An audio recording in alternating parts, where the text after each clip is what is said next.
अस्सलाम वालेकुम तमाम देखने वालों को। इस वीडियो में आपको बताने वाला हूँ क्या इमरान खान से जेल में अडियाला के अंदर जी हाँ किसी अहम शख्सियत की मुलाकात हो रही है हुई है। पिछले एक हफ्ते से ये बयानिया बनाया जा रहा है कुछ यूट्यूबर्स की जानिब से कि खान साहब को कोई डील की ऑफर की गई है और उन्होंने डील करने से इनकार कर दिया। इस हवाले से हकीकत क्या है आपको बताएंगे, साथ साथ बात करेंगे मौलाना फजल रहमान के हवाले से।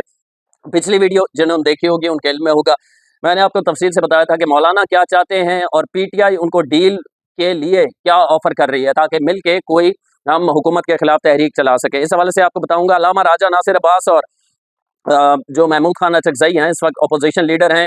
महमूद खान अचकजई आप जानते हैं कौमी असम्बली के अंदर, अल्लामा राजा नासिर अब्बास सेनेट के अंदर। इन दोनों से पीटीआई तंग आ चुकी है। ये मामला आपके सामने रखूंगा और कल की मीटिंग में क्या तय पाया है और कौन कौन जो है वो नाराज था, कौन कौन राजी था, आपस में इख्तलाफात क्या हुए, सारा कुछ आपको बताऊंगा। और 5 अगस्त को कौन सा ऐलान करने वाली है पाकिस्तान तहरीक इंसाफ, इस हवाले से भी तफसील से बात करेंगे। जो लोग पहली दफ़ा देख रहे होते हैं उनसे हमेशा रिक्वेस्ट करता हूं कि आप चैनल सब्सक्राइब करना ना भूला करें, यूट्यूब वाले। और जो लोग फेसबुक के ऊपर देख रहे होते हैं उनका तो मैं बेहद मशकूर हूँ, बहुत तावन करते हैं, वीडियो को शेयर भी करते हैं, फॉलो करते हैं, ये ना भूला करें। आपके तावन से सिलसिला आगे बढ़ रहा है और इसका मैं बेहद मशकूर हूँ। खबरें बहुत ज्यादा है, जल्दी जल्दी चलने की कोशिश करूंगा। सबसे पहले ये कि पिछले एक हफ्ते से ये बयानिया बनाया गया है जो हामी यूट्यूबर्स हैं, यानी तहरीक इंसाफ के हामी यूट्यूबर्स हैं, उनकी जानिब से कि किसी अहम शख्सियत ने, किसी रिटायर्ड अहम शख्सियत ने, बहुत बड़े ओहदे से रिटायर्ड, उन्होंने खान साहब से जाके मुलाकात की है, डील की ऑफर की है कि आप जब तक इलेक्शन नहीं होते, इस हुकूमत का टाइम पूरा नहीं होता, आपने सिर्फ खामोश रहना है। लेकिन खान साहब ने मानने से इनकार कर दिया है। इसके अलावा नबील कबूल साहब पाकिस्तान पीपल्स पार्टी के आम रहनुमा है, उन्होंने हमारे भाई फैसल अब्बास ने उनका पॉडकास्ट किया है, तो उसमें नबील कबूल साहब ने भी ये कहा कि सारी चीजें तय हो चुकी हैं, एक आध पे रुकावट है, खान साहब के साथ डील होने जा रही है। तो अभी तक मामला ये है, मैं आपको बता दूं किसी किस्म की कोई डील खान साहब से हुकूमत या रियासत या एस्टेब्लिशमेंट या कोई नहीं करना चाहता, ना ही होने जा रही है। अगर ये डील हो रही होती तो 5 अगस्त को इतना बड़ा एहतजाज या किसी ऐलान या वो जो फ्रस्ट्रेशन है पीटीए के अंदर वो ना पाई जाती।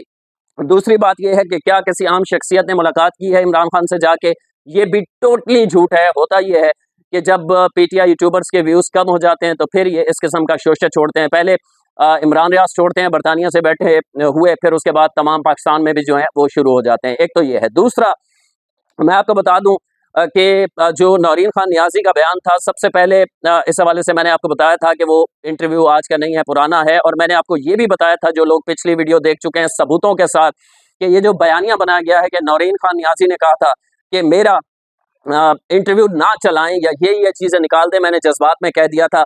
ये ट्वीट किए थे बाकायदा और अपनी वीडियो में इमरान रियाज ने कहा था, समीना रमजान है, उसके बाद वो सैयद ज़ीशान है लाहौर से, एक खरल है, रिपोर्टर हैं गालिबन, वो हैं। तो इन सब ने मिलकर बयानिया बनाया था। मैंने उस वक्त आपको कहा था ये झूठ बोला जा रहा है, ये बयानिया धड़म से 24 घंटे से पहले गिर जाएगा।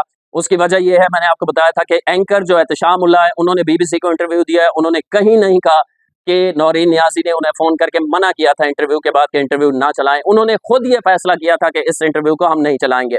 इसके अलावा जितने भी पीटीआई के रहनुमा हैं उनसे गुफ्तगू हुई, जिन्होंने डिसोन किया, बहुत अच्छा किया तहरीक इंसाफ ने। शफी जान है, बैरिस्टर गौहर हैं, उन्होंने कहा कि हम इस बयान से नौरीन नियाजी के इत्तेफाक नहीं करते। उन्होंने भी कहीं नहीं कहा कि इंटरव्यू को हमने रुकवाया था। तो ये यूट्यूबर से झूठ बोला था। एक और सबूत इसमें दे देता हूं आपको। अब नौरीन नियाजी और अलीमा खान और नौरीन नियाजी ने खुद गुफ्तगू की है मीडिया से, ये सुन लें उसमें वो क्या कह रहे हैं। जो आप नौरीन नियाजी के साथ कर रहे हैं ना, सबसे बड़ी बात यह है कि जो यहाँ पे लोगों को पता है कि हम सारे, हमारे वहाँ पे भी फिर रहा था, ड्रोन फिर रहे थे। आपको पता है ना पिंडी में कितने ड्रोन आए थे, हिंदुस्तान से आए थे ना, बनीगाला में भी आए थे। सारे पाकिस्तान में 800 ड्रोन के हमें सुनने 3 दिन ड्रोन फिरते रहे थे, ठीक है। और अगर उनके ऊपर बम होते 800 ड्रोन के ऊपर तो क्या होता, आप बताएं क्या होता। तो इसलिए हर एक पाकिस्तानी का राइट बनता है कि कभी वो सवाल कैसे हो सकता है कि हमारी हिफाजत के लिए हम अपने हिफाजत के बारे में बात भी ना कर सकें। अगर वो ड्रोन मेरे हमें बनीगाला में सुनाई दे रहा, नजर नहीं आ रहा था, पिंडी में हर एक से पूछे किस किस ने देखा था, आवाजें आ रही थी, लोगों ने तस्वीरें ली हैं, लोगों ने अपने घर से बंदूकें निकाल के मारने की कोशिश की है। तो एक सेकंड बात सुन करने दो, आप आगे से सुनो। क्या हम पाकिस्तानियों का राइट भी नहीं बनता कि हमारी हिफाजत हो रही है कि नहीं हो रही? अब हर एक पाकिस्तानी, आप और हम मिल के, हमारा हक बनता है कि हम पूछें कि उस वक्त अगर उनके ऊपर बम होता तो हम लोगों का क्या बनता। हमारे सरों पे 800 ड्रोन्स आए हैं। तो ये वीडियो आपने देख ली अलीमा खान और नौरीन नियाजी की। वो खुद कह रहे हैं कि हम उन बातों पर कायम हैं। वो कहते हैं ना, शाह से ज्यादा शाह के वफादार। तो ये झूठ की फैक्ट्रियां हैं। नौरीन नियाजी नहीं कह रही कि मैंने इंटरव्यू रुकवाया था, वो कह रही है मैं अपने उन बातों पे कायम हूं और वो बिल्कुल सही बातें की हैं। अलीमा खान भी यही कह रही है, लेकिन ये सारे झूठ बोल रहे थे। खुले लफ्जों में आपको ये बता दूं। अब दूसरा और अहम इशू, मैं उस पे आऊंगा 5 अगस्त को क्या हुआ था और क्या होने जा रहा है और कैसे क्या ऐलान करने जा रही है पीटीआई इमरान खान की तहरीक के हवाले से, उन्हें रिहा करने के हवाले से। पहले आपको बता दूं, मौलाना फजल रहमान के हवाले से पिछली वीडियो में तफसील से आपको बताया था कि मौलाना फजल रहमान ये चाहते हैं कि इस सूरत में आपके साथ चलूंगा, तहरीक इंसाफ के साथ को तहरीक चलाएंगे हुकूमत के खिलाफ हम, जब आप वजीर आला मेरे भाई अताउर रहमान को बनाएंगे। पीटीआई इस पे ये कहती है कि हम आपको अपोजिशन के जो ओहदे हैं वो दे देते हैं, अपोजिशन लीडर के, यानी सेनेट के अंदर भी अपोजिशन लीडर अल्लामा राजा नासिर अब्बास को फारिग करके हम आपको बना देते हैं और महमूद खान अचकजई को फारिग करके हम आपको बना देते हैं। लेकिन इस पे मौलाना राजी नहीं है। मौलाना कह रहे हैं कि केपीके का वजीर आला हमारा होगा। इस पे पीटीआई ने जवाब में ये कहा है कि आपकी 18 सीटें हैं, हमारी 90+ सीटें हैं, तो हम आपको कैसे वजीर आला दे दें। तो इस पे मैंने आपको बताया था कि मौलाना फजल रहमान साहब ने जवाब में कहा था कि जब आप पंजाब के अंदर वजीर आला 10 सीटों वाले परवेज इलाही को दे सकते हैं वजारत आला का मनसब, तो मेरी तो 18 सीटें हैं, मुझे क्यों नहीं दे सकते। बहरहाल ये डील अभी तक बिचौर नहीं हो पाई है। वो अपनी बात पे कायम है मौलाना साहब, वजीर आला हमारा होगा तो आपके साथ तहरीक चलाऊंगा, और पीटीआई उसी तरह कायम है कि वजीर आला वजारत आला आपको नहीं देंगे। केपीके के अपोजिशन के 2 ओहदे हैं वो दे देंगे। अब अपोजिशन के ओहदे तहरीक इंसाफ क्यों देने के लिए तैयार है, कौमी असम्बली और सेनेट का? उसकी वजह यह है कि तहरीक इंसाफ के अंदर अब बाकायदा ये बातें होने लगी हैं। इस मीटिंग में भी डिस्कस हुआ है जो कल हुई है, उसमें भी कि अल्लामा राजा नासिर अब्बास और महमूद खान अचकजई से तंग आ चुकी है पीटीआई को ये लगता था कि ये मेच्योर सियासतदान है, सीनियर सियासतदान है महमूद खान अचकजई साहब, इनके आने के बाद कोई बड़ी तहरीक चलेगी या कोई बातचीत होगी और हुकूमत को कायल कर लिया जाएगा कि इमरान खान को रिहाई दी जाए, किसी डील की सूरत, किसी एग्रीमेंट के सूरत या किसी भी सूरत। लेकिन महमूद खान अचकजई ने इसमें कोई इंटरेस्ट शो नहीं किया। चंद 10-12 दिनों में एक दफा मीडिया टॉक कर लेते हैं, और यही अल्लामा राजा नासिर अब्बास से उम्मीद थी, क्योंकि खास कम्युनिटी के वो बड़े मोतबर हैं, तो उस कम्युनिटी से भी हमें हेल्प मिलेगी। तो इस हवाले से कुछ नहीं मिला। तो अब ये पॉलिसी ये है कि इनको फारिग करना है। ये तहरीक इंसाफ बाकायदा फैसला कर चुकी है, तंग आ चुकी है इनसे और इनको फारिग करना चाहती है। मैं कल जो मीटिंग हुई है उसमें गुफ्तगू क्या हुई है उसमें आपको बता देता हूं, लेकिन उससे पहले सेक्रेटरी जनरल हैं तहरीक इंसाफ के सलमान अकरम राजा साहब, उन्होंने क्या बातचीत की है ये आप सुने, फिर आगे चल के इस पे बात करते हैं। राजा साहब ये बताइएगा, जो आज आप लोगों की मीटिंग हुई है उसमें क्योंकि हमेशा जो है वो बोझ जो है वो महमूद खान अचकजई साहब पे डाल दिया जाता है, क्या आज वो इस मीटिंग में मौजूद थे, उनके साथ मुशावरत आपकी हुई है? देखिए, हमने फैसला यही किया है कि ये बोझ पीटीआई को उठाना है। हम यकीनन अचकजई साहब से, अल्लामा नासिर साहब से बात करेंगे, लेकिन पीटीआई का जो फैसला है, पीटीआई की जो इस वक्त इमरान खान साहब की मुकर्रर करदा क़यादत है, जो पीटीआई के अरकान हैं, जो पाकिस्तानी कौम है, उस फैसले को कोई रद्द नहीं कर सकता। हमारा फैसला यही है कि हमने अपनी आवाज को बुलंद करना है और ये आवाज हर सतह पे बुलंद हो। अभी आपने ट्रक की बात, ये आपने सुन लिया कि क्या कह रहे हैं सलमान अकरम राजा साहब। तो सलमान अकरम राजा साहब ये कह रहे हैं कि अब हम तहरीक इंसाफ को ये फैसला करना होगा, किसी पे रिलाय नहीं करेंगे। इसका मतलब क्या है? इसका मतलब दूसरे लफ्जों में यही है, जाहिर है मेच्योर आदमियों खुल के नाम तो नहीं लेंगे, यानी हम महमूद खान अचकजई और अल्लामा राजा नासिर अब्बास पे अब रिलाय नहीं करेंगे या उनसे हम तवक्कुआत नहीं रखेंगे। जो कुछ करना है पीटीआई को खुद करना है खान साहब की रिहाई के हवाले से। एक तो ये है।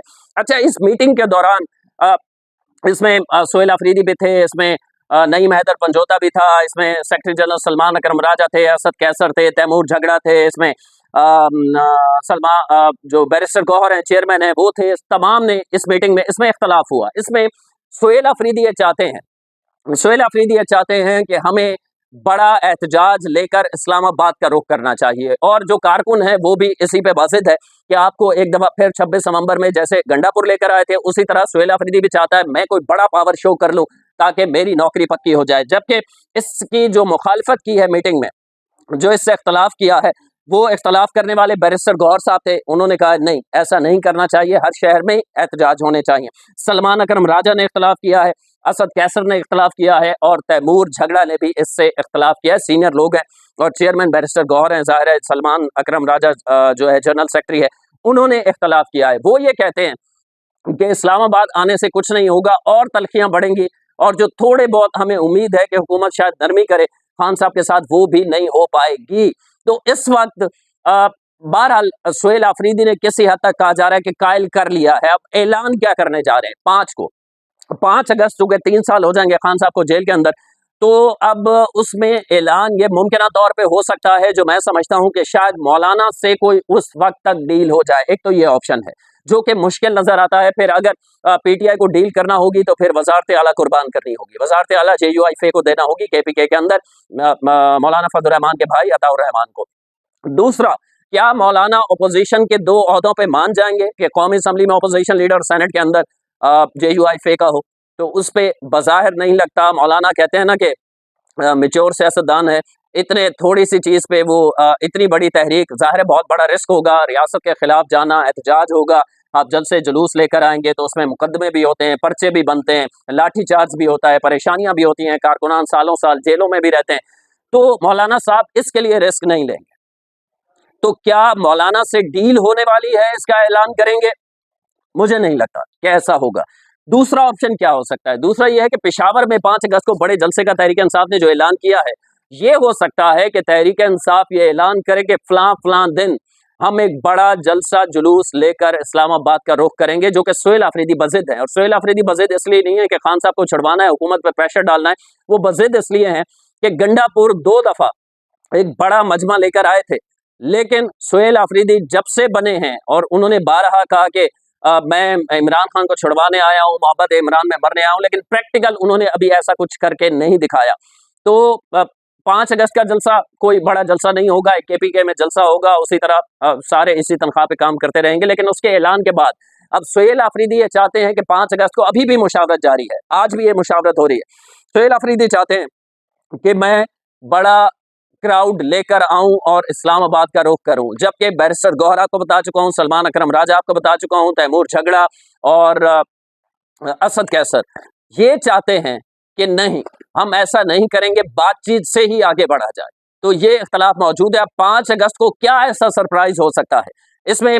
अगर मौलाना से डील हो जाती है, इसके अलावा तहरीक इंसाफ के पास कोई ऑप्शन नहीं, क्योंकि कारकुन भी अब मरना नहीं चाहता, कारकुन अभी नहीं चाहता कि वो मजीद गिरफ्तारियां और लाठीचार्ज जो उनके साथ जुल्म होता है। कारकुन जो गिरफ्तार होते हैं फिर पीटीआई उनको पूछती नहीं है। कारकुन तो छोड़ें, इमरान खान के अलावा जो कोर्ट लखपत जेल में है, डॉक्टर यास्मीन राशिद है, शाह महमूद कुरैशी है, दीगर रहनुमा है, कभी कोई आपने देखा है पार्टी रहनुमा वहां मिलने गया हो, बाहर प्रेस कॉन्फ्रेंस की हो, अलीमा खान गई हो, उनके भाई के लिए, उनकी पार्टी के लिए हो, सब कुछ हो रहा है, कोई नहीं जाता।